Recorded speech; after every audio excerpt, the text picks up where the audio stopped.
आज का जो हमारा टॉपिक है polarization of light. Wave nature में, लाइट के वेव नेचर में मेनली हमें तीन फिनोमेना पढ़ने होते हैं: interference, diffraction and polarization. Interference और डिफ्रैक्शन तो हर तरह की वेव में होते हैं, हर तरह की वेव में, चाहे वो लॉन्गिट्यूडिनल वेव हो चाहे ट्रांसवर्स। मतलब साउंड वेव में भी इंटरफेरेंस होगा, साउंड वेव में भी डिफ्रैक्शन होगा। लेकिन जो पोलराइजेशन है वो केवल और केवल ट्रांसवर्स वेव्स में होता है। साउंड एक लॉन्गिट्यूडिनल वेव है तो उसमें पोलराइजेशन नहीं होगा, लाइट में पोलराइजेशन होगा। तो हम अपनी क्लास की शुरुआत करते हैं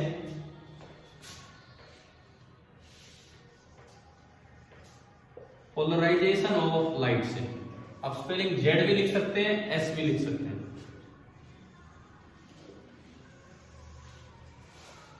पोलराइजेशन ऑफ लाइट, यहां से हम शुरुआत कर रहे हैं। वेव ऑप्टिक्स का आखिरी पार्ट और एक छोटा सा आसान सा पार्ट है। वैसे ये पार्ट कुछ हद तक केमिस्ट्री से भी रिलेटेड है।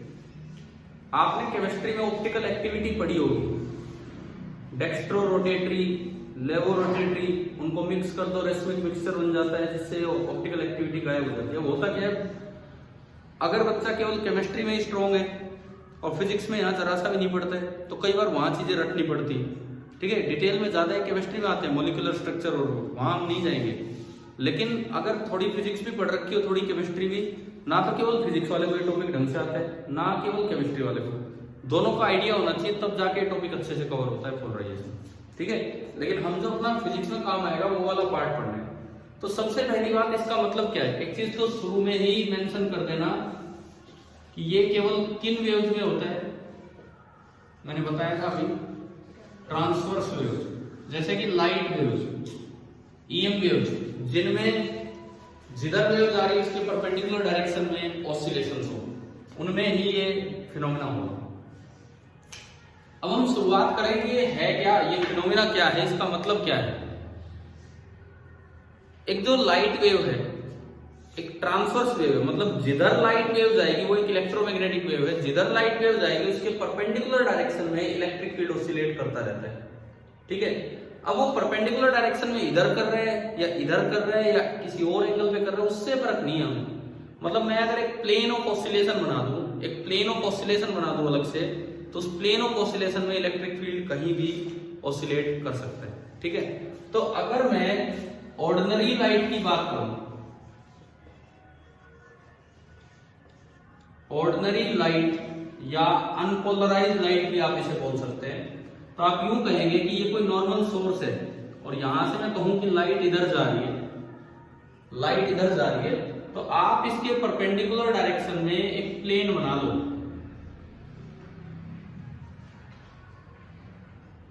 आप इसके परपेंडिकुलर डायरेक्शन में एक प्लेन बना लीजिए और जो इलेक्ट्रिक फील्ड वेक्टर है, जो इलेक्ट्रिक फील्ड वेक्टर है वो ऐसे भी ऑसिलेट कर सकता है, ऐसे भी ऑसिलेट कर सकता है, और भी किसी एंगल पे ऑसिलेट कर सकता है, कैसे भी ऑसिलेट कर सकता है, लेकिन इस प्लेन में ही ऑसिलेट करेगा। और ये है इलेक्ट्रिक फील्ड जो इस लाइट के कारण ऑसिलेट कर रहा है और इस डायरेक्शन में लाइट आगे बढ़ती जा रही है। ऐसी वेव को तो बोलते हैं ट्रांसवर्स वेव। और ये जो ऑर्डिनरी लाइट है जिसमें ई यूं भी जा सकता है, यूं भी जा सकता है, इसको रिप्रेजेंट करने का तरीका होता है कि आप एक डबल एरो बना दो और एक डॉट बना दो। जितने डबल एरो बनाओ उतने ही डॉट बनाओ, जितने डबल एरो बनाओ उतने ही डॉट बनाओ। इसका क्या मतलब है? देखो, ई यूं भी हो सकता है, डॉट अंदर की तरफ, बाहर की तरफ, डॉट अंदर बाहर, ये है। ठीक है ना, तो एक डायरेक्शन ये हुई और एक डायरेक्शन ये हुई, तो बीच की डायरेक्शन कहां गई? मैंने कहा कि ये मेरा हाथ है, ये प्लेन है, इसमें ई यूं भी ऑसिलेट कर सकता है, यूं भी कर सकता है। तो अगर बीच में भी करेगा तो उसके कंपोनेंट की तरह देखो, कुछ पार्ट ऊपर होगा और कुछ आगे। तो अगर आपने डबल एरो और डॉट बनाए, मतलब पूरा प्लेन कवर हो गया, तो ये जो लाइट होती है इसको बोल देते हैं, कैसी लाइट है? ऑर्डिनरी लाइट, या फिर अनपोलराइज्ड लाइट, या इसको रैंडमली पोलराइज्ड लाइट भी बोलते हैं। रैंडमली पोलराइज्ड लाइट बना लो, ये लिख लो। और फिर हम पोलराइज्ड लाइट का क्या मतलब है उस पे आएंगे।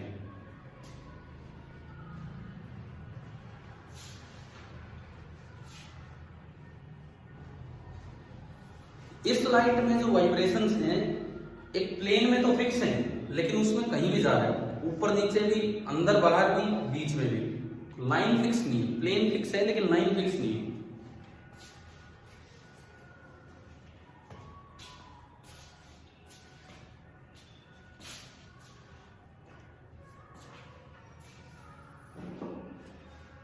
अब अगर मैं बनाऊं पोलराइज लाइट,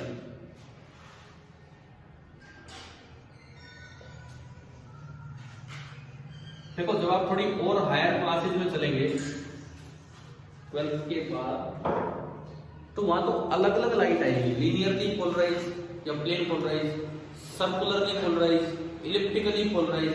12th में नहीं है ये सब। तो 12th में अगर पोलराइज भी बोला है तो इसका मतलब है लीनियरली पोलराइज। ठीक है, तो हम बस खाली पोलराइज एक ही पढ़ रहे हैं, लीनियरली पोलराइज लाइट या प्लेन पोलराइज लाइट, केवल एक चीज। उनमें डिफरेंसेस भी जानने की भी जरूरत नहीं, क्या है क्या नहीं तो फिर भला बहुत ही अलग से पढ़ना पड़ जाएगा इस टॉपिक को। पोलराइज लाइट का मतलब है कि ये जो वाइब्रेशंस हैं अभी तक इस प्लेन में कहीं भी हो रही थी, आप इस प्लेन में एक लाइन पे फिक्स कर दो। जैसे मान लो मैंने ओनली वाइब्रेशंस को बस एक ही डायरेक्शन में फिक्स कर दिया, तो ये डॉट हट जाएंगे, डॉट हट जाएंगे। ओनली क्या बचे इसमें, डबल एरो बचे, इनको डबल एरो बोलते हैं, ओनली डबल एरो बचे।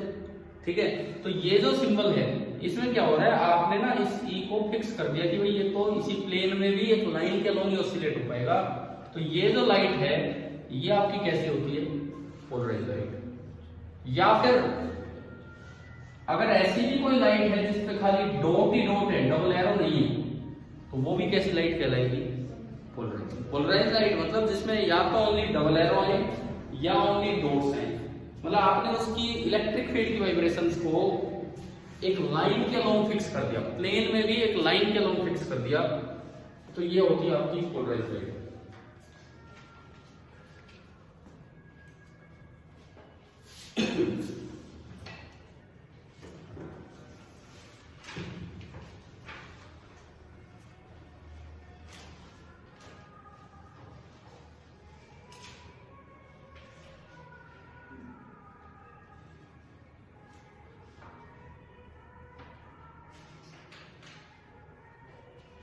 अब इसके अंदर ये पोलराइजेशन होता कैसे है, हम यहां से शुरुआत करते हैं आगे।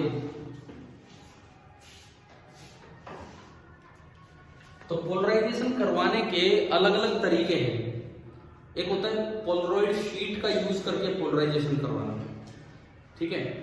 एक होता है बाय रिफ्लेक्शन पोलराइजेशन करवाना, एक होता है बाय स्कैटरिंग ऑफ लाइट आप पोलराइजेशन करवा रहे हैं। मेनली हमें ये तीन चीजें पढ़नी होती है, इन तीनों पे बोर्ड एग्जाम में भी और कॉम्पिटिटिव एग्जाम में भी।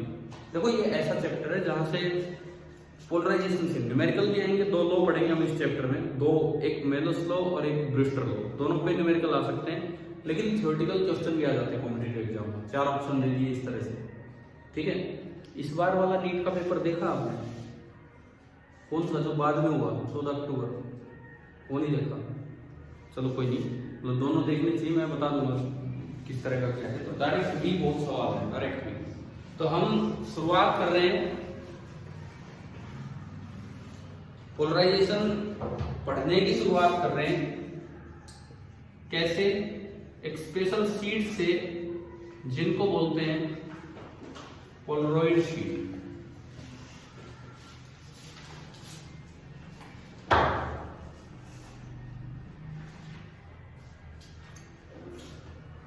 ये बताओ ये क्या होता है, पीवीए। केमिस्ट्री में कहीं शॉर्ट फॉर्म लिखी मैंने, केमिकल कंपाउंड की एक शॉर्ट फॉर्म लिखी है, पॉलीविनाइल अल्कोहल, ठीक है। अब मैंने कहा कि टॉपिक थोड़ा थोड़ा केमिस्ट्री की तरफ जाएगा, लेकिन हम जाने नहीं देंगे, क्योंकि अगर वहां पहुंच गए तो फिर तो दिक्कत हमें ही हो जाएगी, आपको होना हो हमें तो हो जाएगी, ठीक है। पॉलीविनाइल अल्कोहल एक प्लास्टिक शीट होती है और इसमें ना पीवीए के लॉन्ग चेन मॉलिक्यूलर स्ट्रक्चर बने रहते हैं, लॉन्ग चेन मॉलिक्यूलर स्ट्रक्चर, ये वाले मॉलिक्यूल्स होते हैं और इनकी एक लॉन्ग चेन मॉलिक्यूलर स्ट्रक्चर बनी रहती है, पीवीए की प्लास्टिक शीट होती है।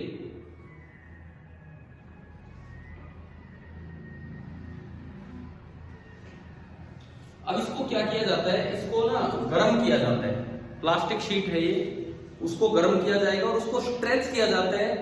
देखो आपने देखा हो प्लास्टिक को खींचा जा सकता है, ठीक है, इसको गर्म करके खींचते हैं और उसकी लेंथ से कई गुना खींच देते हैं। उससे क्या होता है, ये लॉन्ग चेन मॉलिक्यूलर स्ट्रक्चर है ना, ये अलाइन हो जाती है जिस डायरेक्शन में आप खींच रहे हो उसके पैरेलल। लिख दो, एक लाइन लिख दो, पोलरॉइड शीट आपने लिखा, इसमें लिखो the plastic sheet of PVA molecules, the plastic sheet of PVA molecules is heated and stretched in a given direction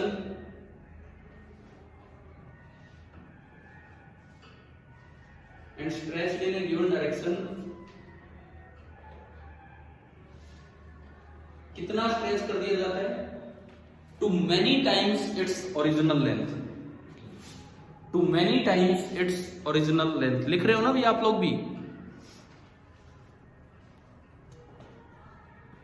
to many times its original length। और इस स्ट्रेचिंग प्रोसेस के दौरान क्या होता है, ये जो पीवीए की चेन होती है ना, ये अपने आप को अलाइन कर लेती है आपके स्ट्रेच करने की डायरेक्शन में। नेक्स्ट टाइम आप लिखें, during the stretching,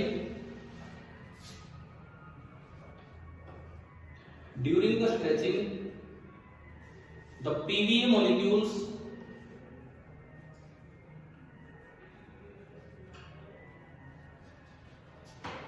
align themselves, PVA molecules align themselves along the direction of stretching,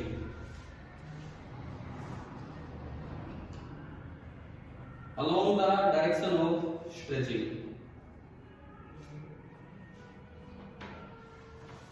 ठीक है, अब क्या किया जाता है, ये एक शीट है, इसको प्लास्टिक शीट की तरह यूज किया जाता है। प्लास्टिक शीट मतलब इसके ऊपर कवरिंग ये लगा लो।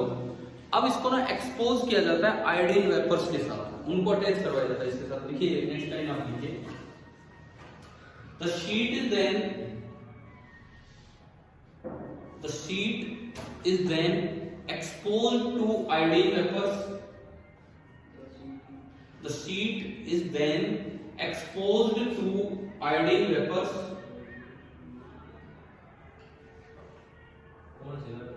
iodine vapors and और उससे क्या बनेगा, लॉन्ग कंडक्टिंग चेन्स बन जाती है, and long conducting chains are form.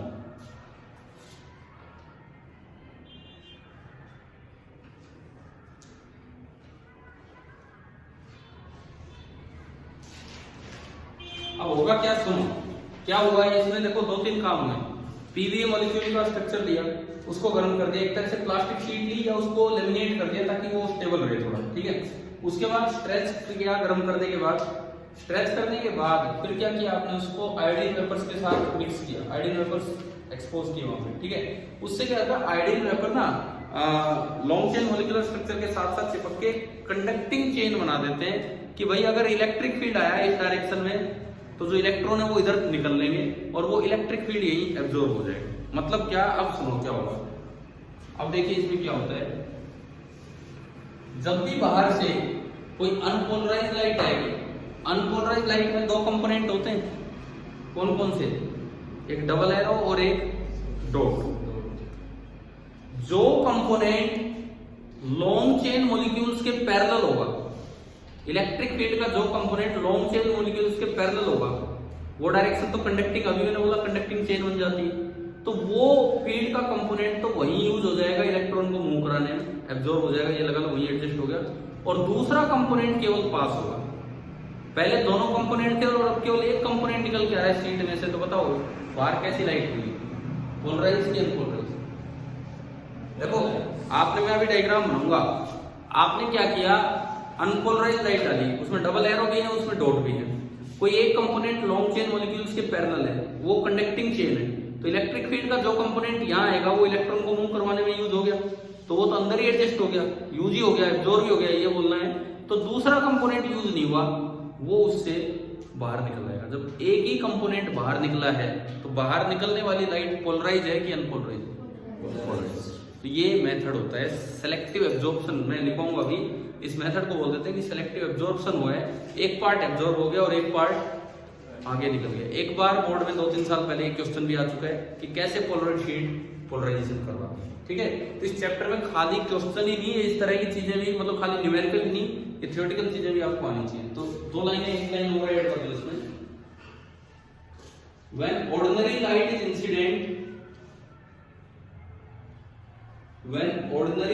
incident, the component, किसका कंपोनेंट की मैं बात कर रहा हूं, किस चीज का कंपोनेंट, किस चीज का कंपोनेंट, ये डबल एरो डॉट किसके कंपोनेंट है, इलेक्ट्रिक फील्ड के।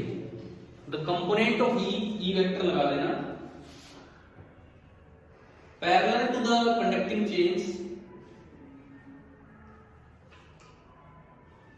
Parallel to the conducting chains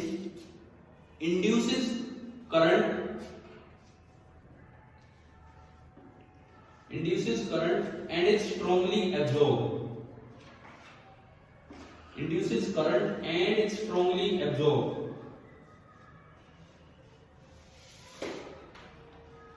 और एक कंपोनेंट बच गया, एंड एक कंपोनेंट बच गया, एक ही एब्जॉर्ब हुआ है, यूज हुआ है, and the other component of E is transmitted, and the other component of E is transmitted।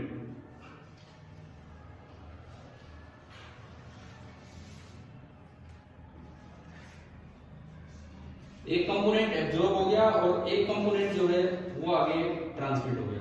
देखो एक थोड़ा छोटा सा मैं डायग्राम बना के दिखाऊंगा आपको।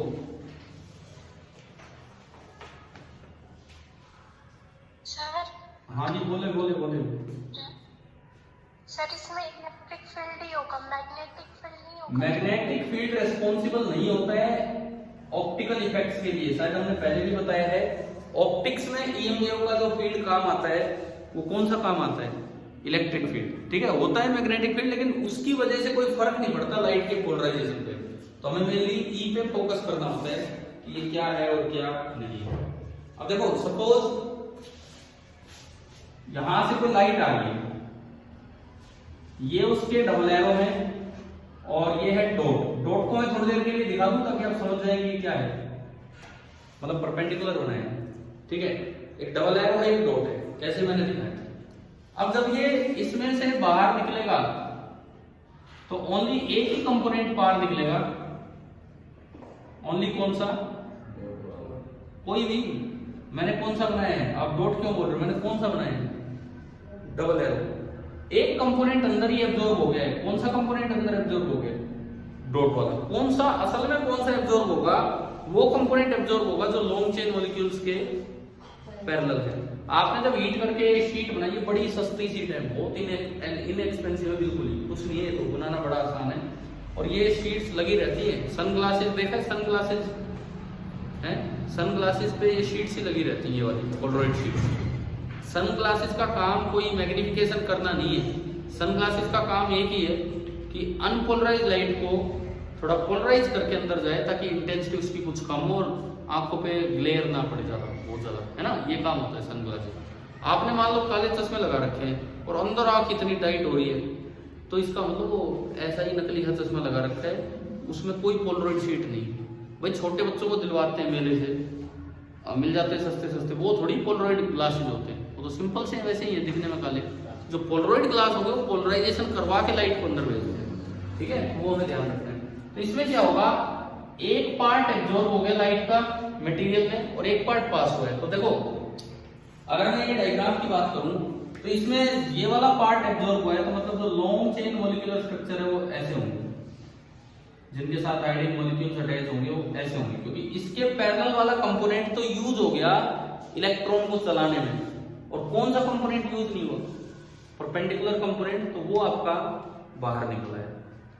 आया क्या समझ, क्या हो रहा है, नहीं आया। देखो ये एक ऑर्डिनरी लाइट आई, ऑर्डिनरी लाइट में इलेक्ट्रिक फील्ड के 2 कंपोनेंट हैं, एक ये वाला दिख रहा है डबल एरो और एक परपेंडिकुलर डायरेक्शन में मैंने यूं मान लिया इधर की तरफ 2। अच्छा चलो अंदर की तरफ आप मानते तो बात एक ही है, ये आपके ऊपर है कि आप इस तरह से देख रहे हैं, सपोज आपने ये अंदर की तरफ माना है, ठीक है, तो जो कंपोनेंट लॉन्ग चेन मॉलिक्यूल्स के पैरेलल होता है, अभी हमने पीवीए मॉलिक्यूल्स से शीट बनानी सीखी, तो इसके अंदर ना ये हेड नहीं अंदर की तरफ है, ये कुछ लॉन्ग चेन मॉलिक्यूल बन जाएंगे, इनके साथ हाइड्रोजन वाइपर चिप गए, वो कंडक्टिंग चेन बना देते हैं कि इलेक्ट्रिक फील्ड का जो पार्ट इसके पैरेलल आएगा ना वो इलेक्ट्रॉन को मूव करवाने में यूज हो जाएगा, और जो पार्ट इसके परपेंडिकुलर होगा वो यूज नहीं होगा। तो कौन सा पार्ट यूज हुआ इनमें, डॉट या डबल एरो? डॉट यूज हुआ है, तो डॉट तो एब्जॉर्ब हो गया, यूज हो गया मतलब बचा ही नहीं, तो एब्जॉर्ब हो गया, तो बाहर ओनली कौन सा निकल के आएगा, डबल एरो निकल के आएगा। तो ये तो इधर से इंसिडेंट लाइट तो कैसी थी, अनपोलराइज्ड, और जो बाहर लाइट आई है वो कैसी है,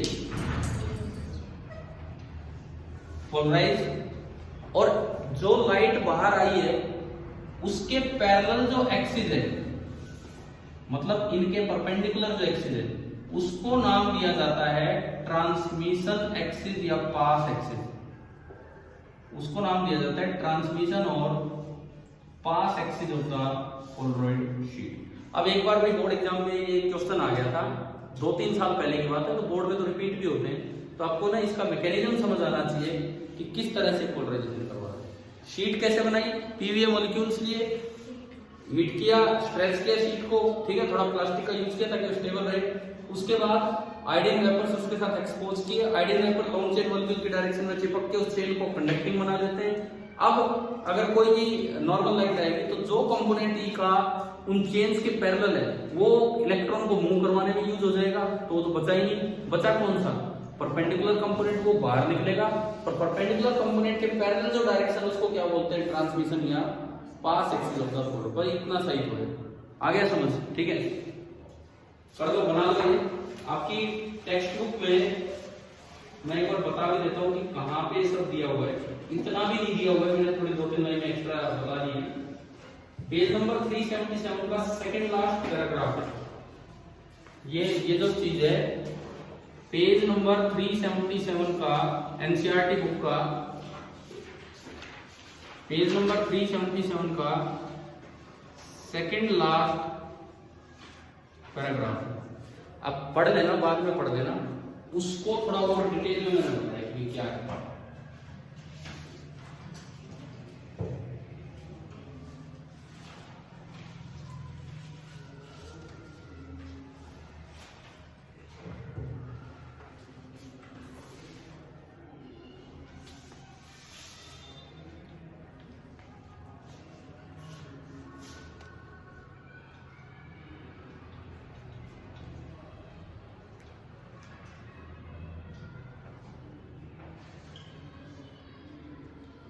गर्वित समझ आ गया क्या भाई? ये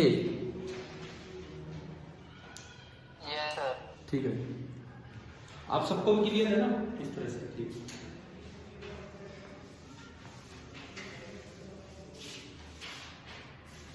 हमें मैकेनिज्म्स लेके चलने होंगे। पहला मैकेनिज्म अभी देखा हमने पोलराइजेशन का, पोलराइड शीट वाला, और दरअसल ये जो मेथड है ना, इसको बोला जाता है पोलराइजेशन बाई, इस मेथड को नाम दिया जाता है polarization by selective absorption, polarization by selective absorption, या फिर इसको बाई डाइक्रोइज्म भी बोल देते हैं।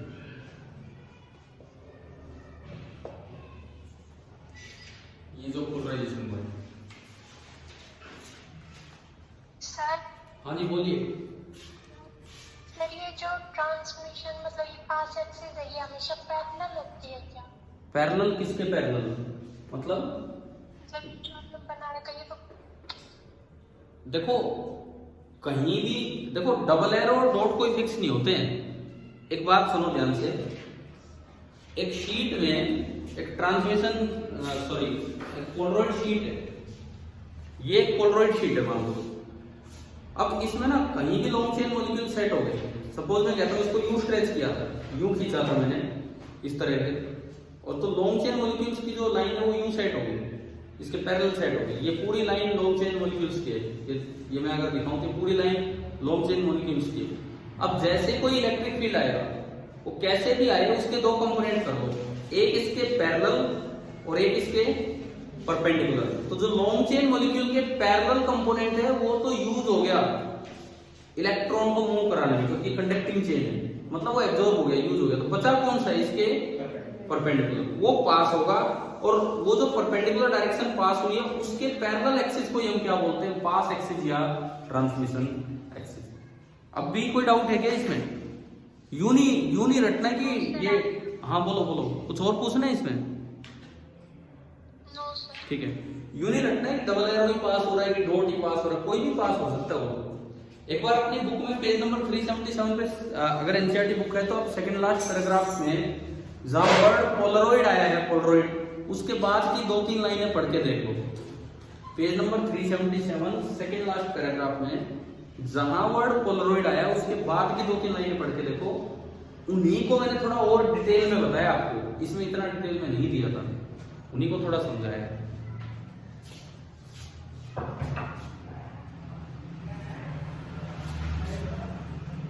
देखिए मैं पढ़ देता हूं, इसमें लिखता है Polaroid consist of long chain molecules aligned in a particular direction. मैंने उस चीज को एक्सप्लेन किया है कि लॉन्ग चेन मॉलिक्यूल बनते कैसे हैं और क्यों वो कंडक्टिंग है, ठीक है।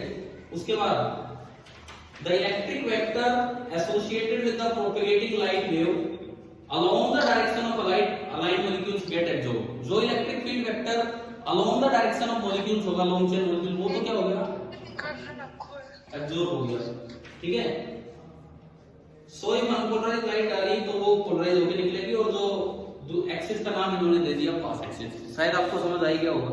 अपनी बुक में साइड में मार्जिन देता है एनसीईआरटी, साइड में जगह देता है एनसीईआरटी, केवल इसलिए देता है कि कल को ढूंढोगे आपको मिलेगा ही नहीं कहाँ है। तो इन 3-4 लाइनों पे यूं लगा के और बाहर लिख दो पोलराइजेशन बाई सेलेक्टिव एब्जॉर्प्शन, ये यहाँ पे है, नहीं तो मिलेगा ही नहीं, कोई टॉपिक थोड़ी बुक में कहीं है।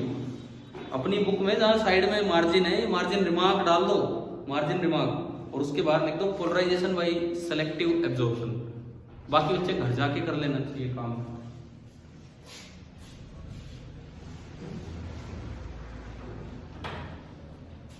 अच्छा अब देखो इसमें ये पोलराइजेशन का पहला तरीका हमने सीखा, फर्स्ट मेथड ऑफ पोलराइजेशन।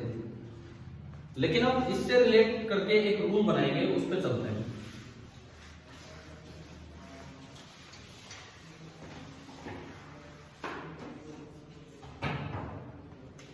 इसको नाम दिया जाता है लॉ ऑफ मेलस या मेलस लॉ बोल दो, साइंटिस्ट का नाम है जिन्होंने रूल दिया था। देखो रूल बड़ा सिंपल है, बड़ा सिंपल रूल है। क्या है देखिए, सपोज ये कोई पोलरॉइड शीट है, मैं हेक्सागन दिखाऊं, रेक्टेंगल दिखाऊं, कैसे भी दिखाऊं, ये एक पोलरॉइड शीट है और ये मैंने कहा कि ये उसका पास एक्सिस है। मैंने पास एक्सिस अलग से दिखा दिया, ये पोलरॉइड शीट है और ये उसका पास एक्सिस है। आप यहां से एक पोलराइज लाइट डालते हो, sorry plane polarize light, linearly polarize light मैंने डाली, कोई डॉट नहीं है, खाली डबल एरो है, और मैं कहता हूं इस पोलराइज लाइट की जो इंटेंसिटी है वो आई नोट है, आई नोट। इंटेंसिटी कैसे निकालें? सपोज इसका एम्पलीट्यूड ए है, अगर इसका एम्पलीट्यूड ए है तो हम जानते आए हैं डिफ्रैक्शन इंटरफेरेंस से कि इंटेंसिटी क्या होती है। Intensity is the square of amplitude, पढ़ा है नहीं हमने, ठीक है। अभी तो पास एक्सिस इसके पैरेलल है, कोई प्रॉब्लम नहीं है, पूरी लाइट आगे पास होगी, कोई प्रॉब्लम ही नहीं है, और बाहर भी एम्पलीट्यूड ए ही मिलेगा, और एम्पलीट्यूड ए ही मिला तो बाहर भी लाइट की इंटेंसिटी कितनी मिलेगी, आई नो। ये अनपोलराइज नहीं, कैसी लाइट है, पोलराइज लाइट है, और इंटेंसिटी बाहर मिली आई नो। अच्छा इसके बाद मेलस लॉ क्या कहता है कि अगर आप इसको थीटा एंगल से टर्न कर दें, अब समझो आप, अगर आप इसको थीटा एंगल से टर्न कर देते हैं बाहर की तरफ, बाहर की तरफ अगर आप इसको थीटा एंगल से टर्न कर देते हैं तो जो इंटेंसिटी मिलेगी ना बाहर, वो मिलेगी I note into cos square theta. मैं तो इसी में चेंज करूंगा, फिर आप बार बार बनाओगे। देख लो, जब ये बिल्कुल इसके पैरेलल था तो बाहर इंटेंसिटी कितनी मिल रही थी, आई नोट इतनी। लेकिन अगर आपने इसको थोड़ा टर्न कर दिया, इस तरह से टर्न कर दिया कि इसका पास एक्सिस कुछ बाहर आ गया,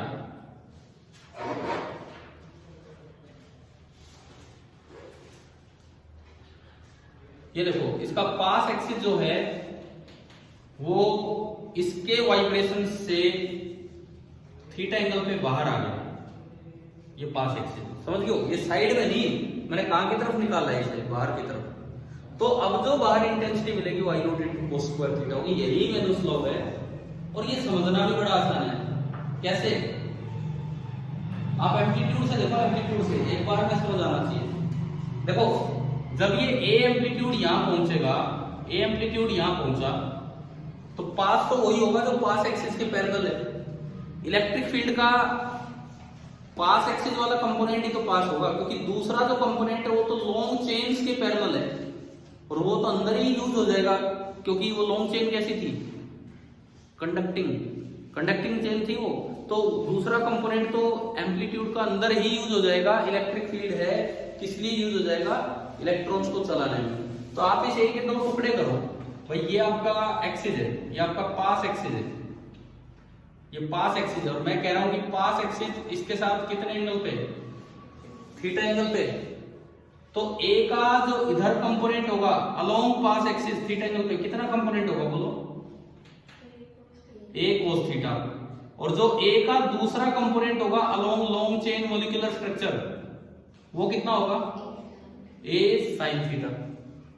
ए कोस थीटा ये है, ए साइन थीटा जो है ना, ए साइन थीटा वो है कंपोनेंट, ई का कंपोनेंट है, component of E along long chains, long conducting chains, component of E along long conducting chains.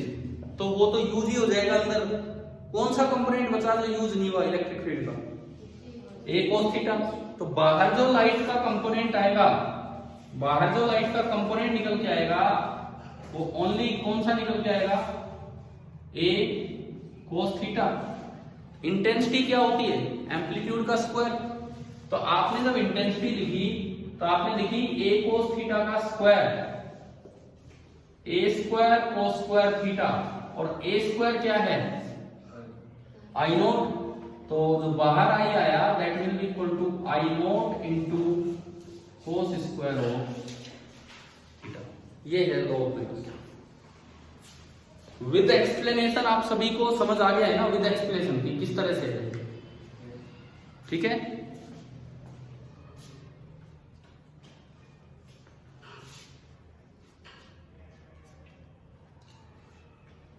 अभी आप लोगों को भी थोड़ा और क्लियर हुआ होगा लॉ ऑफ मैनूस किस तरह से बनता है।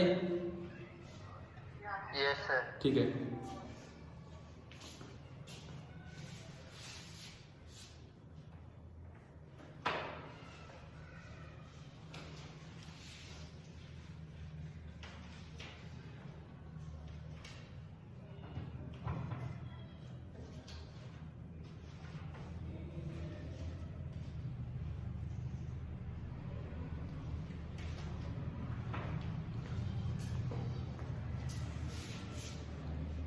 अब लॉ ऑफ मैनूस पे तीन तरह के सवाल आते हैं, एक सिंगल सीट का, एक डबल सीट का, एक ट्रिपल सीट का। मतलब तीन सीट लगा दे, एक क्या दे, इस तरह से। तो मैं तीनों ही आपको थोड़ा थोड़ा फटाफट बताता हूँ क्या है।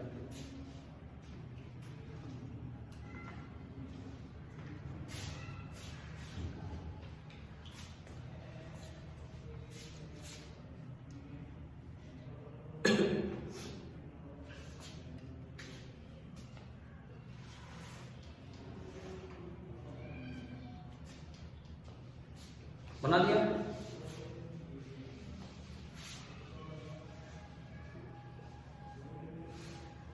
मैं तीन सवाल बोर्ड पे लिख रहा हूं।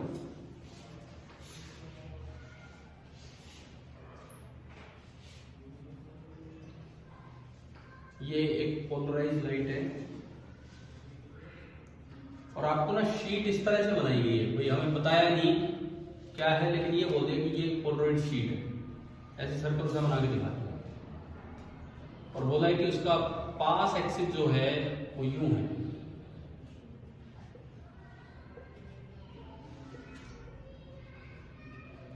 ये पोलराइड शीट का पास एक्सिस है और जो आपकी वाइब्रेशंस आ रही हैं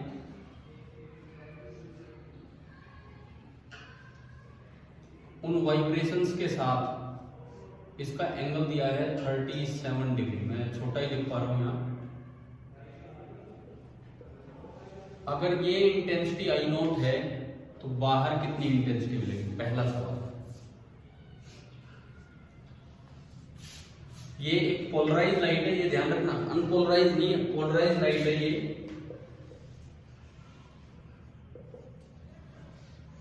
ये एक पोलराइज लाइट है और ये सामने एक शीट लगी है जिसका कि पास एक्सिस आपकी वाइब्रेशंस के साथ 37 डिग्री एंगल पे है।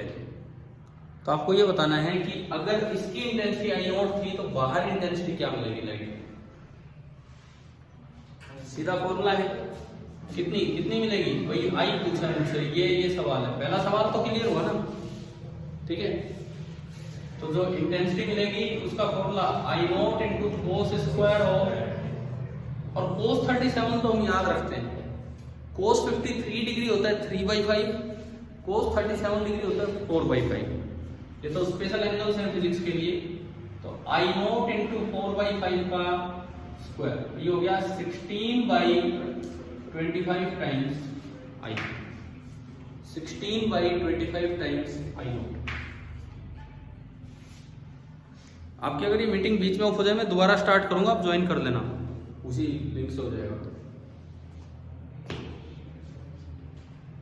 पहला सवाल आया समझ, सिंगल शीट पे एक सवाल तो ये, ठीक है। एंगल कुछ भी हो सकता है, 60 डिग्री 53 डिग्री, डायरेक्ट ये लगा दें। क्वेश्चन नंबर 2 कर लिया ना नोट। अगर ये लाइट पोलराइज ना होके अनपोलराइज हो तो क्या आंसर होगा, क्योंकि मेलस लॉ तो पोलराइज लाइट पे हम पढ़ के आए हैं कि वो इतना था तो इसके साथ आई नॉट को स्क्वायर थीटा।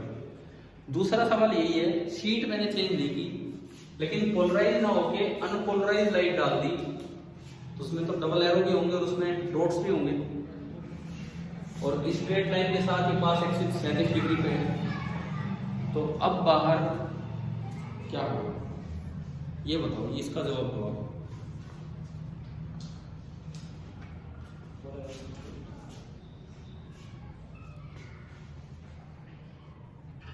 हाँ जी गर्वित, क्या आंसर होगा?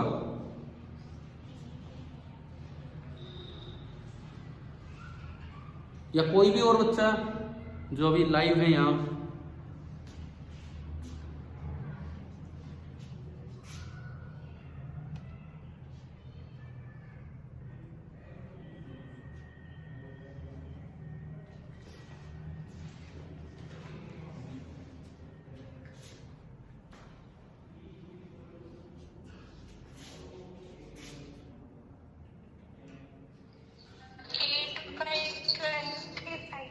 दोबारा बोलो, क्या आंसर दे रहे हो? मैं पहले बोर्ड पे आंसर लिखता हूं। Answer will be only and only I naught by. अगर अनपोलराइज लाइट है ना, अगर अनपोलराइज लाइट है तो सीट के पास एक्सिस का कोई मतलब ही नहीं है, क्योंकि अनपोलराइज लाइट में तो एक लाइन फिक्स ही नहीं होती है। आपको बताया था मैंने शुरू में, पूरे प्लेन में वाइब्रेशन कहीं भी हो सकती है, वो तो एक सिंबल है, डबल एरो डॉट तो एक सिंबल है। पूरे प्लेन में इलेक्ट्रिक फील्ड का वाइब्रेशन कहीं भी हो सकता है।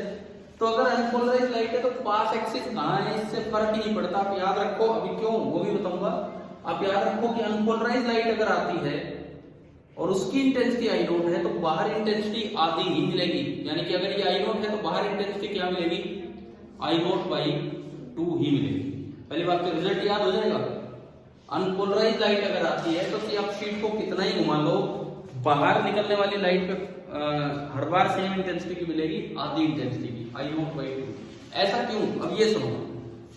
देखो मेलोस लॉ कहता है कि भाई बाहर इंटेंसिटी होनी है I naught into cos square theta, I naught into cos square theta होनी है। ये पास एक्सिस कहीं भी है, आपका जो इलेक्ट्रिक फील्ड आ रहा है उसमें तो दुनिया भर के वाइब्रेशंस है। इस पास एक्सिस के साथ कोई 0 डिग्री पे भी होगा, कोई 1 डिग्री पे भी, कोई 2 पे, कोई 10 पे, कोई 90 पे, कोई 180 पे, समझ गए हो, कितने पे भी हो सकता है। तो जो बाहर लाइट मिलेगी ना वो मिलेगी average value of I not cos square theta, क्योंकि थीटा हर वाइब्रेशन के लिए अलग अलग है। आपका पास एक्सिस फिक्स है लेकिन थीटा हर वाइब्रेशन के लिए अलग अलग है, चाहे पास एक्सिस फिक्स हो। तो इसका मतलब ये आई नॉट का कांस्टेंट है, बाहर आएगा average of cos square theta. Cos square theta की एवरेज वैल्यू कितनी होती है? साइन थीटा की एवरेज वैल्यू 0 होती है, क्योंकि जितना ग्राफ ऊपर होता है साइन का उतना ही नीचे। कोस थीटा की एवरेज वैल्यू 0 होती है, साइन स्क्वायर की हाफ होती है और कोस स्क्वायर की भी कितनी होती है? हाफ। कभी एसी वाले चैप्टर में भी ये चीजें यूज होती है, हमें याद होना चाहिए, मैथमेटिकल रिजल्ट है। साइन थीटा की एवरेज वैल्यू 0 होती है, कोस थीटा की 0, साइन स्क्वायर थीटा की हाफ और कोस स्क्वायर थीटा की भी हाफ होती है। तो ये आपका बना आई नॉट बाई 2। समझ गए हो ना, रीजन भी समझ आ गया। और रिजल्ट देखो, ये गलती मत कर जाना, एग्जाम में आप लगा के मेलोस लो तो आंसर गलत हो जाएगा। अगर ये लाइट कैसी थी? अनपोलराइज। अनपोलराइज है तो फिक्स है, बाहर आधी इंटेंसिटी। सिंगल शीट पे तो इस तरह का सवाल हो सकता है, ठीक है। 2 शीट पे चलते हैं, 2 शीट वाले क्वेश्चन पे चलते हैं, जहां एक के बाद एक शीट लगा रखी हो। अब मैं उस पे चलता हूं। सपोज एक ये शीट है, पोलरॉइड शीट, क्वेश्चन नंबर 3 हमारा स्टार्ट हो रहा है। और मैं कहता हूं कि ये अनपोलराइज लाइट है, पोलराइज नहीं, ये अनपोलराइज लाइट है और इसकी इंटेंसिटी है आई नॉट। ये इसका पास एक्सिस है। और दूसरी जो पोलरॉइड शीट है, अगली जो पोलरॉइड शीट है वो कुछ बाहर की तरफ टर्न कर रखी है, कुछ बाहर की तरफ टर्न की हुई है। कुछ मतलब कितना, वही ले लेते हैं 37 डिग्री। इसका जो पास एक्सिस है वो 37 डिग्री बाहर निकला हुआ है। तो आपको ये बताना है कि यहां इंटेंसिटी कितनी आएगी। इसको जनरल थीटा एंगल पे लो, थीटा एंगल बाहर है तो इंटेंसिटी कितनी आएगी ये बताना है।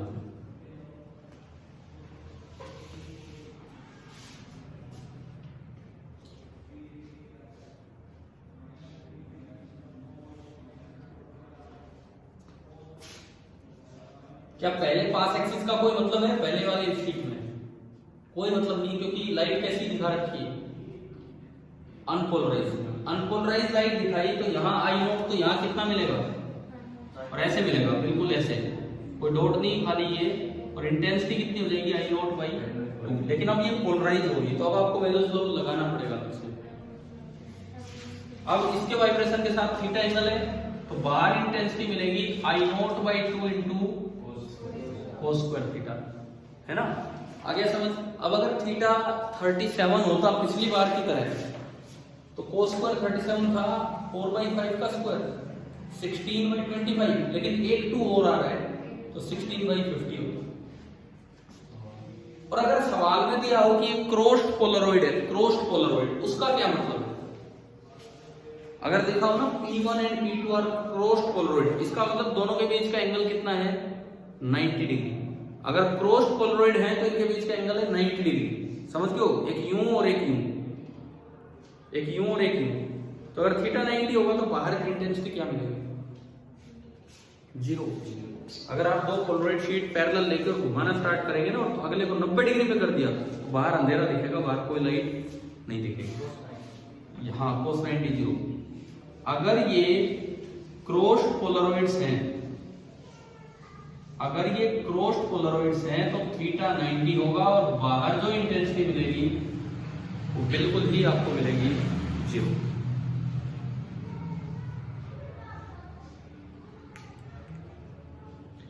और अब तीसरा मेलोस लॉ में एक आखिरी काम, फिर अगले टॉपिक पे चलेंगे। 2 नहीं, कितनी शीट लेनी? 3। वो वाला अरेंजमेंट देखते हैं। मिटाओ ना इसको, समझ आ रहा होगा।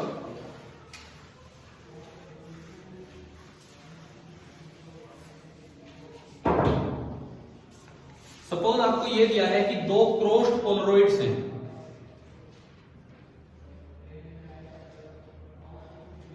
एक बड़ा कॉमन क्वेश्चन है जो बार बार आ जाता है बोर्ड में भी, कंपटीशन एग्जाम में भी, ये सबसे इंपॉर्टेंट पार्ट है मेलविस लॉ का, ये बहुत बार पूछा जा चुका है। इसी में थोड़ा थोड़ा चेंज करके पूछ लेते हैं, कभी कुछ कभी कुछ, तो अच्छे से समझिए इस क्वेश्चन को। और आपके टेस्ट में भी पक्का एक सवाल तो इस पर मिलेगा ही मिलेगा। ये जो अभी काम चल रहा है एक क्वेश्चन तो 100% इस पे मिलेगा, क्योंकि मैं बना रहा हूँ इसलिए कह पा रहा हूँ, नहीं तो नहीं। देखिए ये दो क्रॉस्ड पोलरॉइड्स हैं, लेकिन एक को नाम दिया P1 और एक को P3, क्योंकि हम दो नहीं, कितने पोलरॉइड लेंगे अभी? 3। और एक यहां से मैं लूंगा unpolarised light, double arrow dot, ये भी डबल एरो एंड डॉट, ये आपने ली अनपोलराइज्ड लाइट। और बीच में अभी तो वही केस हो गया, बाहर इंटेंसिटी मिलेगी नहीं, अभी करवाया था ना cos पर 90, लेकिन बीच में एक और पोलरॉइड शीट ली, देखो ये फिक्स है, ये भी फिक्स है, दोनों क्रॉस्ड है P1 एंड P3, लेकिन मैं बीच में एक और पोलरॉइड शीट ले रहा हूं जो इनिशियली तो उसका पास एक्सिस P1 के पैरेलल है, इनिशियली तो उसका जो पास एक्सिस है वो P1 के पैरेलल है, ये सीधा, लेकिन मैं उसे ना बाहर की तरफ टर्न करूंगा, मैं उसे बाहर की तरफ घुमाऊंगा बाय एन एंगल थीटा, हम उसे बाहर की तरफ घुमाते चलेंगे बाय एन एंगल थीटा। तो आपको अच्छा, इनिशियल इंटेंसिटी सपोज लाइट की कितनी है? I0। कई बार सवाल में 2I0 दे देते हैं, क्यों? क्योंकि आधी करनी पड़ेगी ना हमें, समझ रहे हो ना, पहली बार तो आधी होगी अनपोलराइज से पोलराइज, तो कई बार तो सवाल में 2I0 दे देते हैं। और बाहर जो इंटेंसिटी मिली वो I मिली, और वो थीटा के फंक्शन में मिली। तो मेरा सवाल ये है, इसके अंदर ही सारे सवाल आ जाएंगे कि आपको थीटा के साथ I का ग्राफ बनाना है, आपको थीटा के साथ I का ग्राफ बनाना है।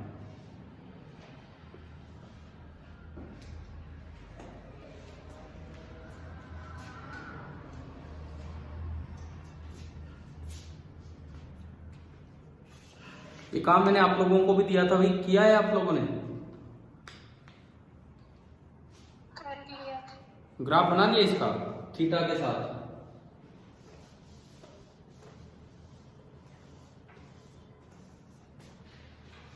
देखो सीधा ग्राफ नहीं बनेगा, पहले आप यहाँ की इंटेंसिटी लिखो, कई काम करते हैं, पहले यहाँ की इंटेंसिटी लिखो, फिर थीटा में लेके फिर यहाँ की इंटेंसिटी लिखो, फिर यहाँ की इंटेंसिटी लिखो, फिर कोई एक्सप्रेशन आएगा तब ग्राफ बनेगा, ऐसे ग्राफ नहीं बनेगा। थोड़ा सा काम बढ़ाए आगे। और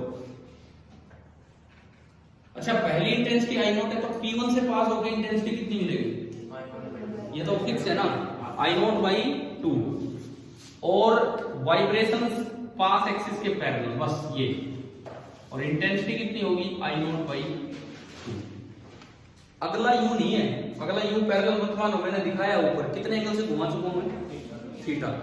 तो अगर आप थीटा से घुमा चुके हैं और ये पोलराइज लाइट आ चुकी है और ये अगला थीटा से घूम चुका है, तो बाहर इंटेंसिटी क्या आएगी?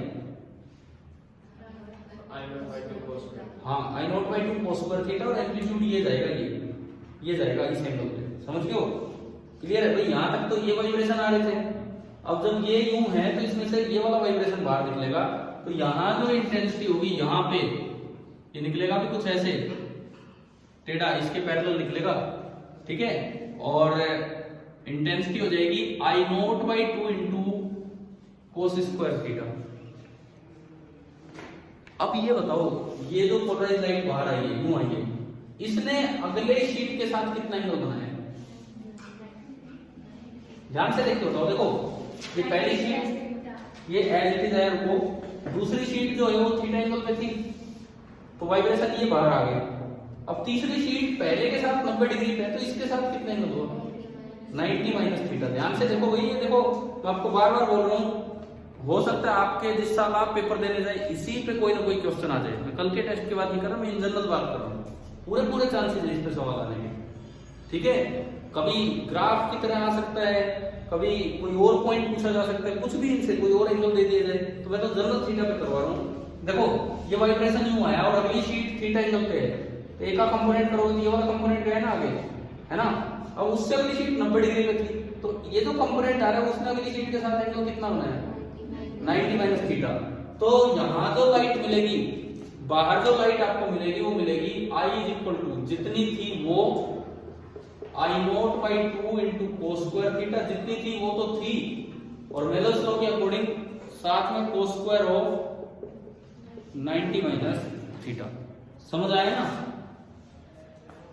सभी को, क्लियर है शायद। और कोस 90 माइनस थीटा क्या होता है साइन थीटा, तो ये साइन स्क्वायर थीटा बनेगा।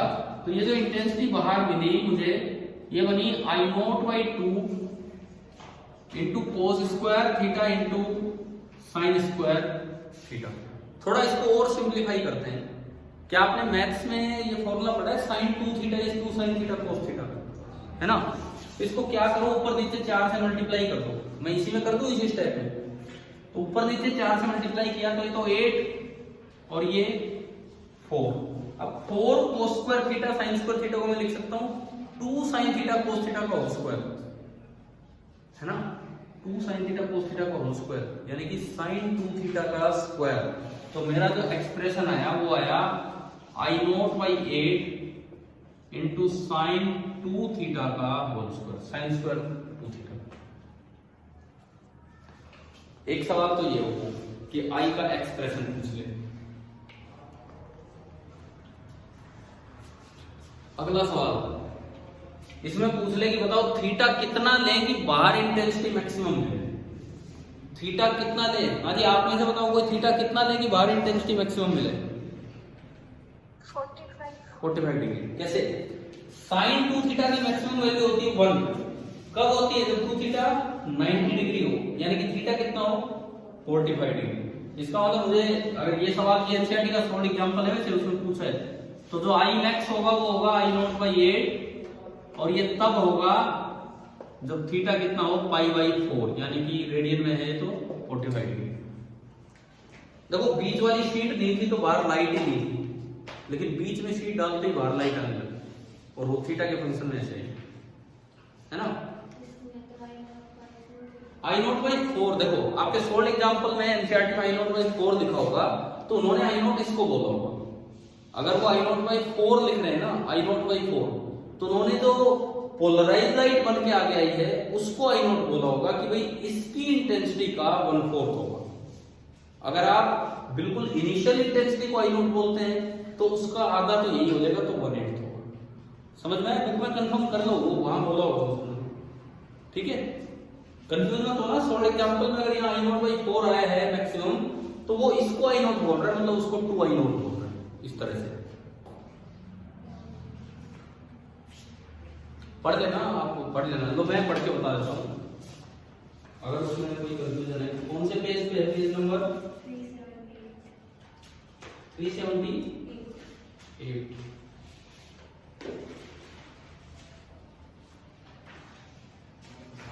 Page number 378। अब देखो पहली सॉल्यूशन में पहली लाइन में क्या लिखा वो पढ़ो।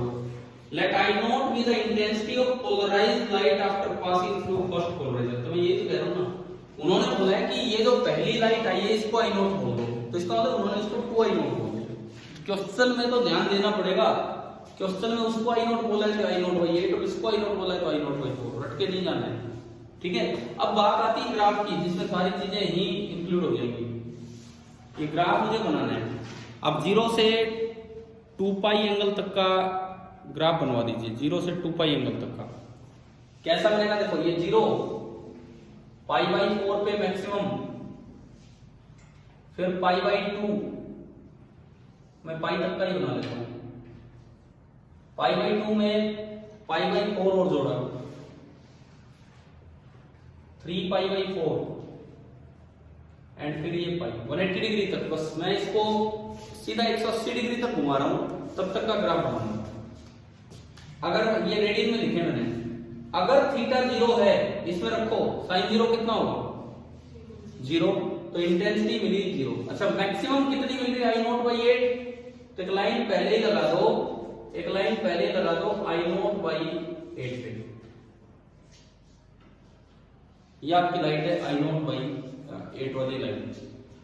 अब अगर मैं ग्राफ बनाऊं, थीटा 0 रखने में 0 आएगा, π/4 पे मैक्सिमम आएगा, और अगर आप π/2 रखें यहां, थीटा अगर π/2 रखा तो 2 थीटा कितना हो गया, पाई हो गया, sin 180 डिग्री फिर से 0 होता है, फिर ये मैक्सिमम होगा, फिर ये, और साइन स्क्वायर है तो ग्राफ नीचे जाने की बजाय यूं ही घूमता रहेगा। ये आपका ग्राफ नीचे जाने की बजाय ये वाला ग्राफ इस तरह से घूमता रहेगा, तो ये इसका ग्राफ बनेगा कि थीटा के साथ किस तरह से वेरी करेगा।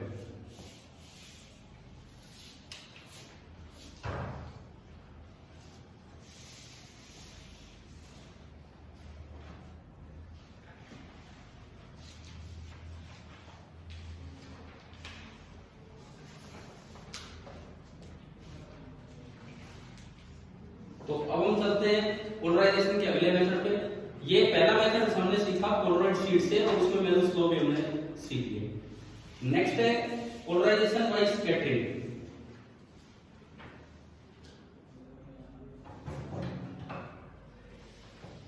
नेक्स्ट जो हमारा मेथड होगा दैट इज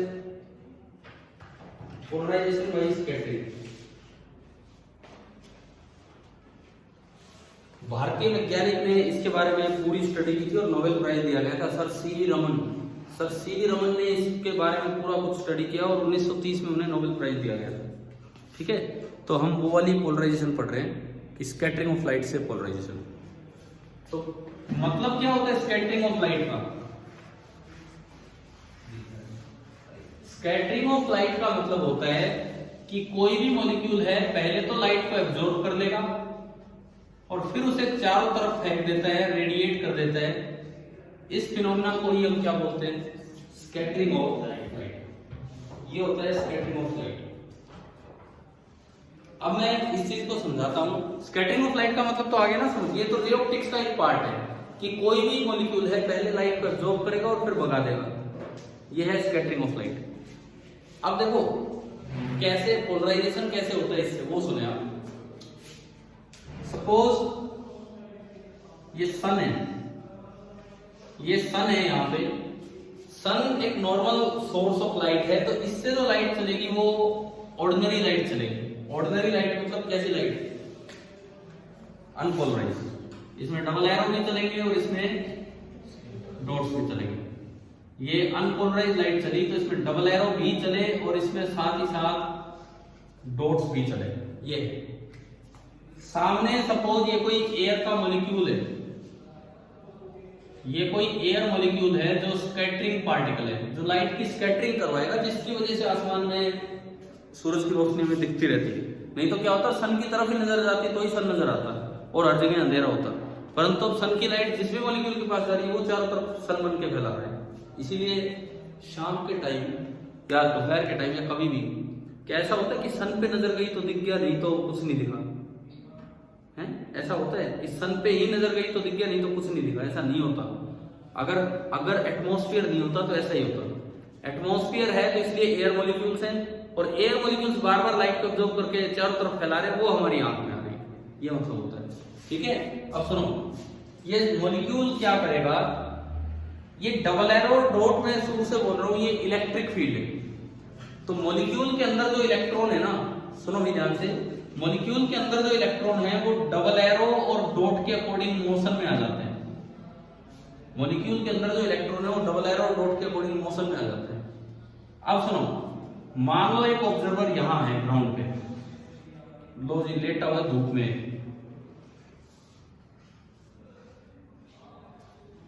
ठीक है, सर्दियां आ रही है, धूप में लेटा हुआ है। अब सुनो, और ये सन को नहीं, जिधर सनलाइट गई है उसके परपेंडिकुलर डायरेक्शन में देख रहा है, ये ऊपर देख रहा है।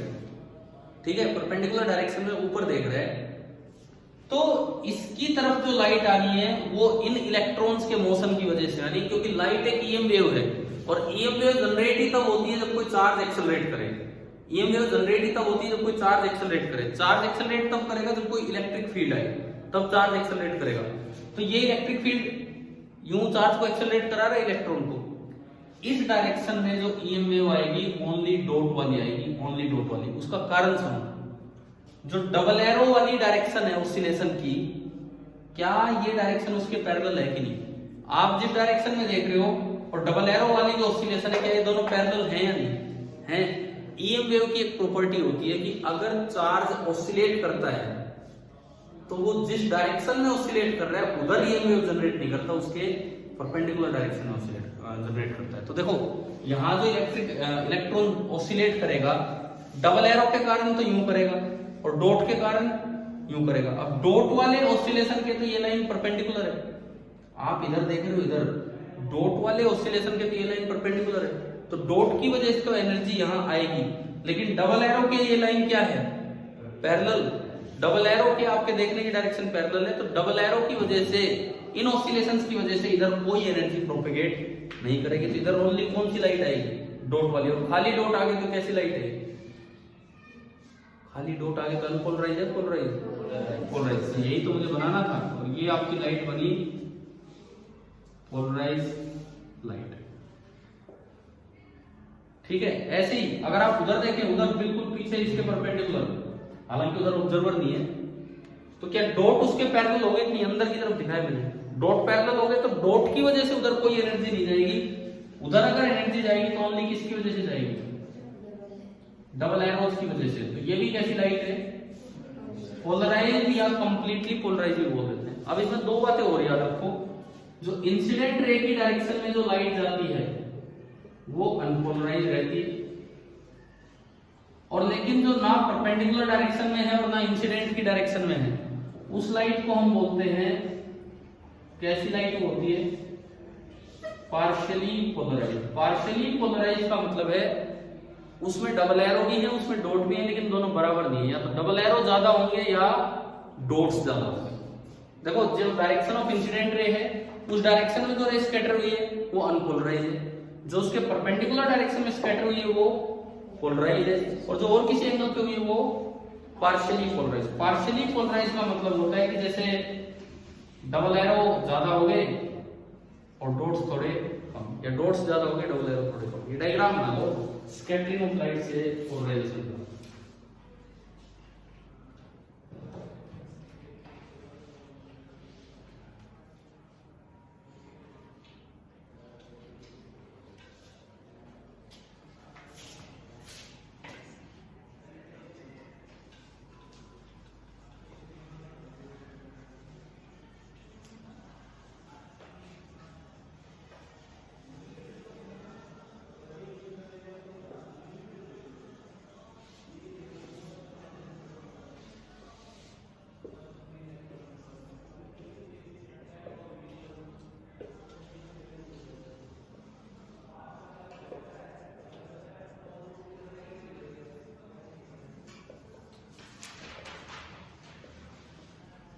मैंने एक लाइन लिखी है कि जो चार्जेज ऑफ मॉलिक्यूल है जो डबल एरो के अलोंग ऑसिलेट कर रहे हैं, एक बार देख लेना, charges of the molecules accelerating parallel to the double arrows do not radiate energy towards the observer, क्योंकि ये डायरेक्शन और ये डायरेक्शन क्या होगी? एक दूसरे के पैरेलल। ठीक है, और इसकी एक्सप्लेनेशन पढ़नी हो आपको, 2-3 लाइनें पढ़नी हो तो एनसीईआरटी पेज नंबर 379 पे पढ़ लेना, कि बोर्ड मोड में आएगा तो कैसे लिख के आना है। पेज नंबर 379 एनसीईआरटी पे एक ही तो पैराग्राफ है और उसमें इसकी एक्सप्लेनेशन है, लास्ट में जाके आपको मिल जाएगा। तो काम की 9 मिनट बता भी दीजिए क्या है।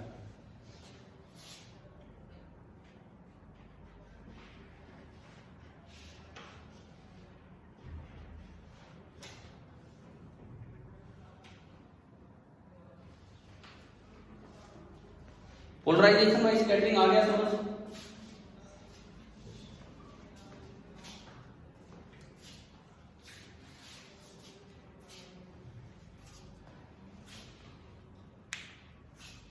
हाँ भाई, आप लोगों को क्लियर है पोलराइजेशन बाय स्कैटरिंग कैसे होता है? Yes sir. ठीक है, अगला टॉपिक पोलराइजेशन बाय रिफ्लेक्शन।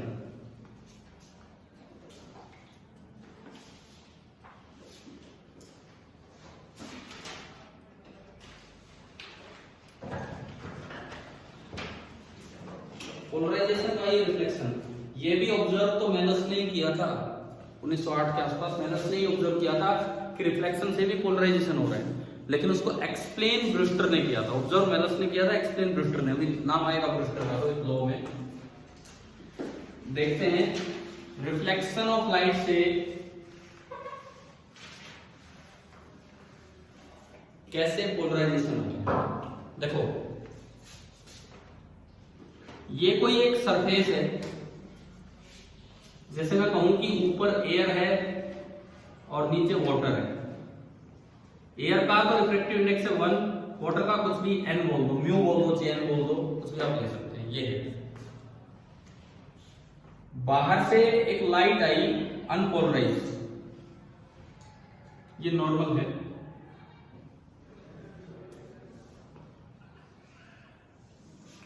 अगर अनपोलराइज्ड लाइट है तो इसमें डबल एरो भी होंगे और डॉट्स भी। जितने double arrow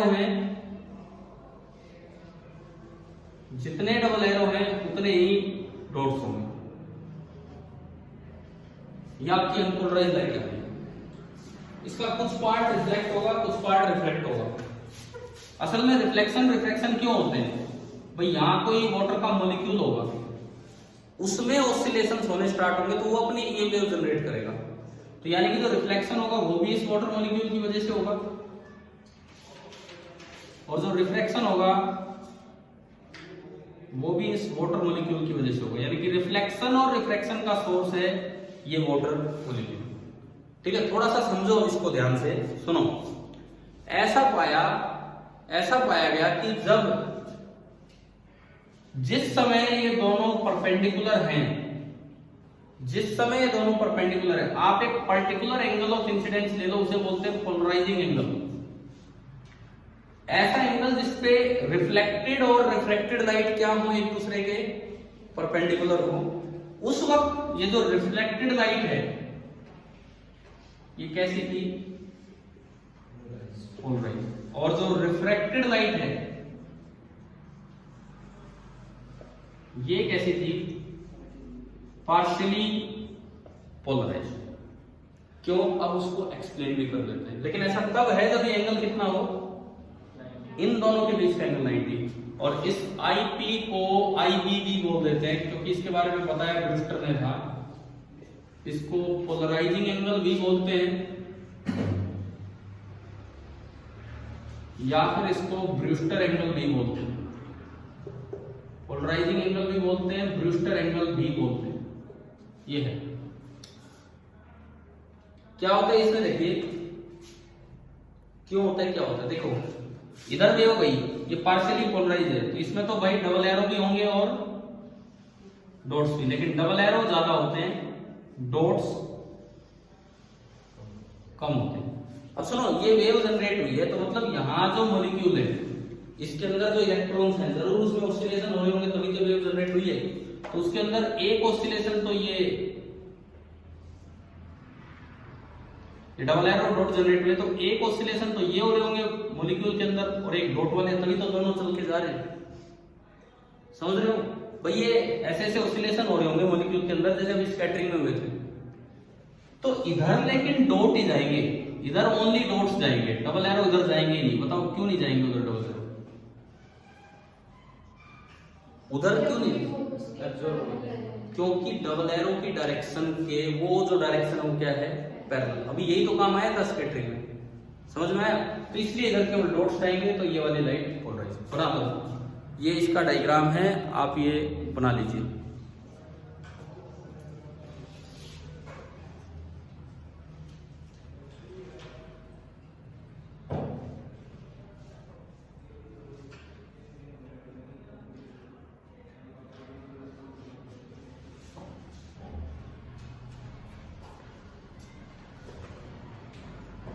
Motion of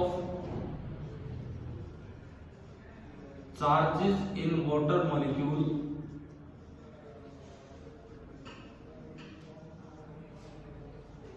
along the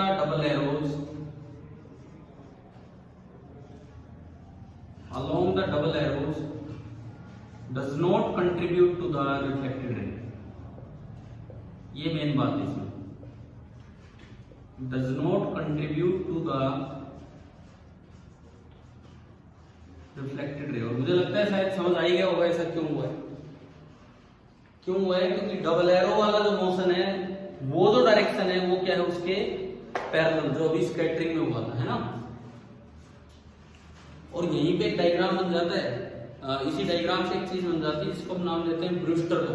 देख लो इधर,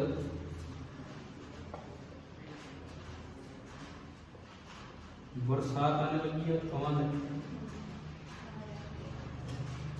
देखो ब्रूस्टर्स लॉ, इसी डायग्राम से एक लाइन का है Brewster law. Brewster law polarizing angle की वैल्यू देते हैं। ब्रूस्टर लॉ जो है वो पोलराइजिंग एंगल की वैल्यू देता है कि जो IP होगा that is tan inverse of n। n बोलो चाहे म्यू बोलो, इसको बोलते हैं ब्रूस्टर लॉ। क्या बस ब्रूस्टर लॉ तो यही है, लेकिन आया कैसे वो बस देखना है।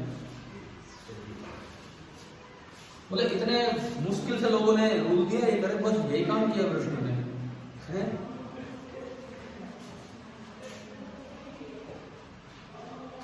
ऐसा लग रहा है जैसे मैं न्यूटन के आगे ब्रूस्टर लॉ बता रहा हूँ।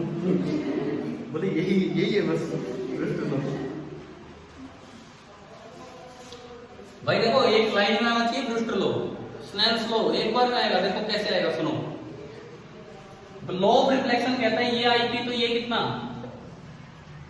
IP बराबर ही है।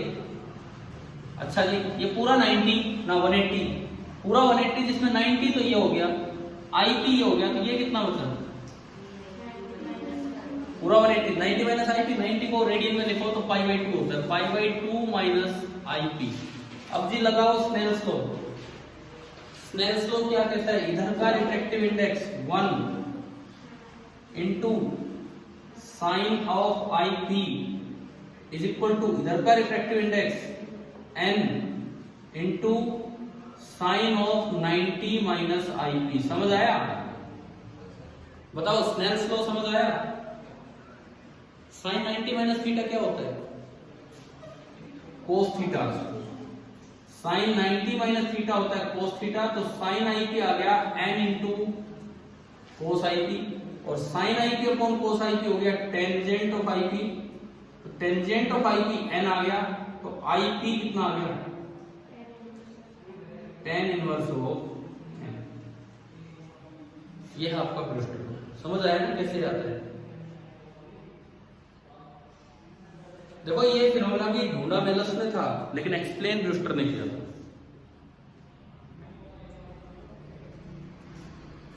आपने TIR पढ़ा है? TIR कभी? Total internal reflection, geometrical optics में। क्या क्लियर हो गया? तो इससे एक नई चीज बनती है टोटल ट्रांसमिशन। जैसे टोटल रिफ्लेक्शन होता है, यहीं से एक चीज बन के आती है टोटल ट्रांसमिशन। देखो क्लियर है? ब्रूस्टर लॉ क्लियर है सभी को? इसके बाद अगली हेडिंग डाल देना टोटल ट्रांसमिशन।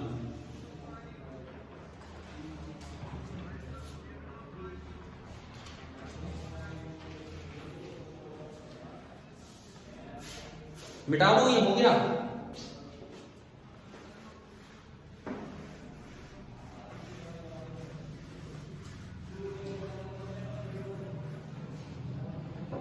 देखिए टोटल ट्रांसमिशन का तरीका क्या है। सबसे पहले आपने कोई मोनोक्रोमेटिक लाइट ली, आपने एक सिंपल मोनोक्रोमेटिक लाइट ली और उसको ना एक पोलरॉइड शीट से निकाल दिया। उसको आपने एक पोलरॉइड शीट से निकाल दिया और ये उसका पास एक्सिस है। ये अनपोलराइज्ड लाइट थी, डबल एरो और डॉट दोनों थे। अनपोलराइज्ड लाइट थी, डबल एरो और डॉट दोनों थे, लेकिन बाहर कैसी लाइट निकलेगी? ओनली डबल एरो वाली। ठीक है। टोटल ट्रांसमिशन का मतलब आप किसी ग्लास पे डालो, लाइट पूरी ट्रांसमिट हो जाए, वो करवाना है। तो आप क्या करो, सामने ना इसके सामने एक कोई प्रिज्म रख दिया आपने, कोई भी प्रिज्म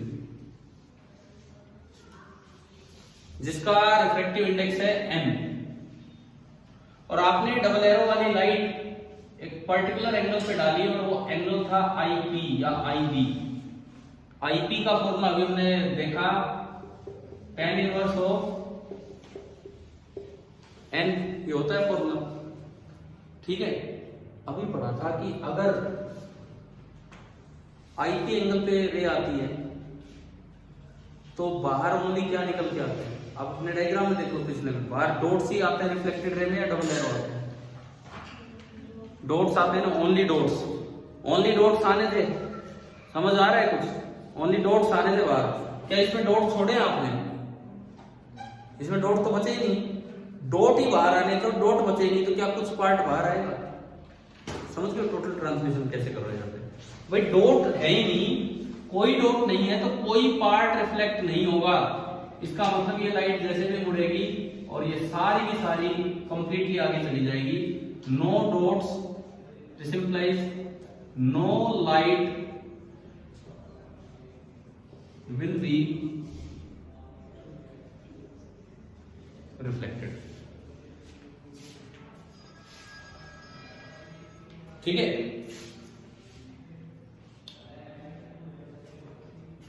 एक आखिरी चीज, ये हो गया होगा,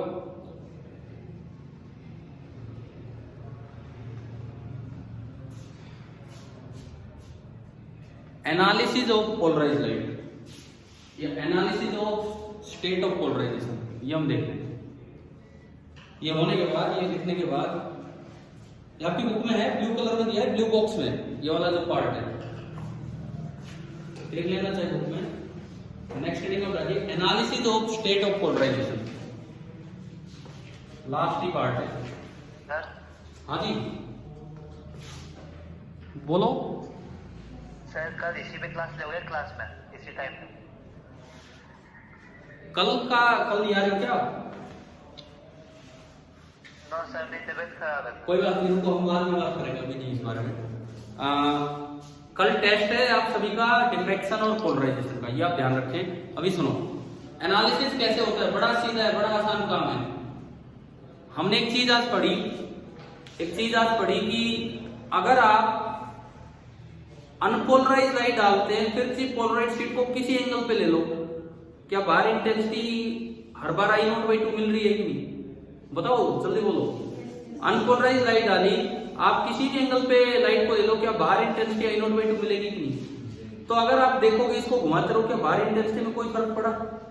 तो एक चीज तो अभी ये पता लगी, अगर पोलरॉइड शीट को घुमाने पे, पोलरॉइड शीट अब एनालाइजर का काम कर रही है, पोलराइजर का नहीं, एनालाइजर का।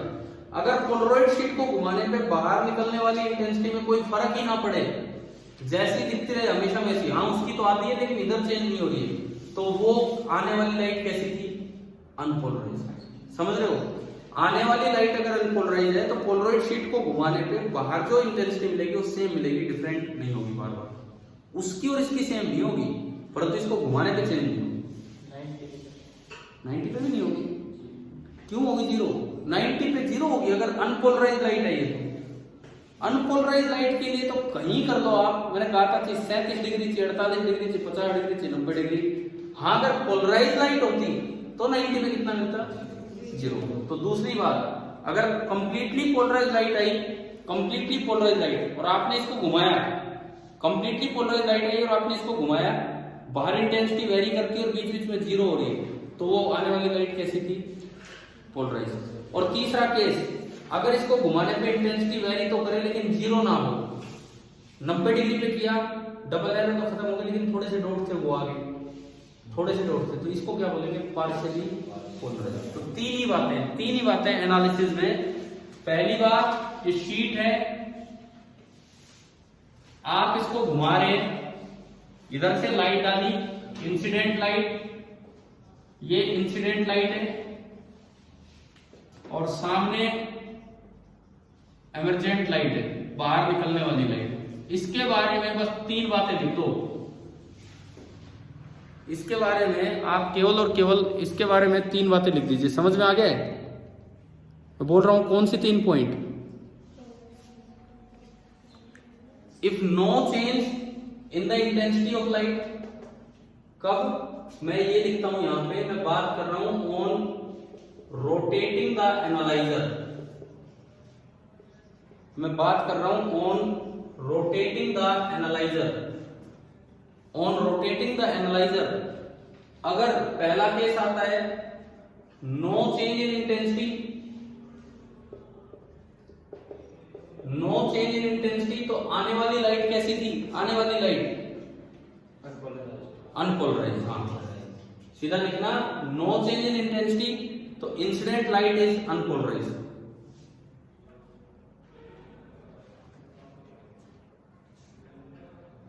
दूसरी बात, इंटेंसिटी वेरीज, चेंज होती है and become zero.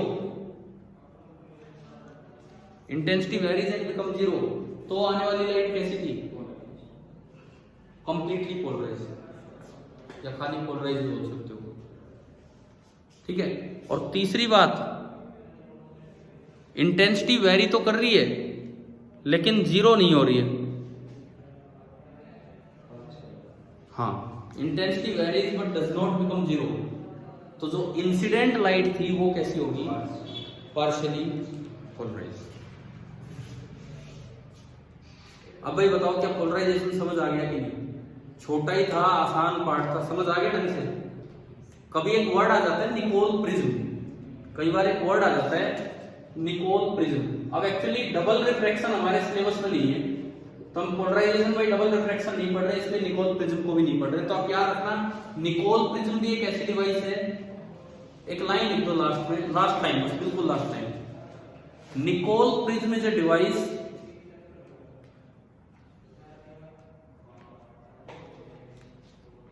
Last line है ये, Nicol prism is a device which produces polarized light by double refraction। अब डबल रिफ्रैक्शन हमें नहीं पढ़ना क्या है, तो हम अपना ये वेव ऑप्टिक्स यहां फिनिश करते हैं, ठीक है। Thank you.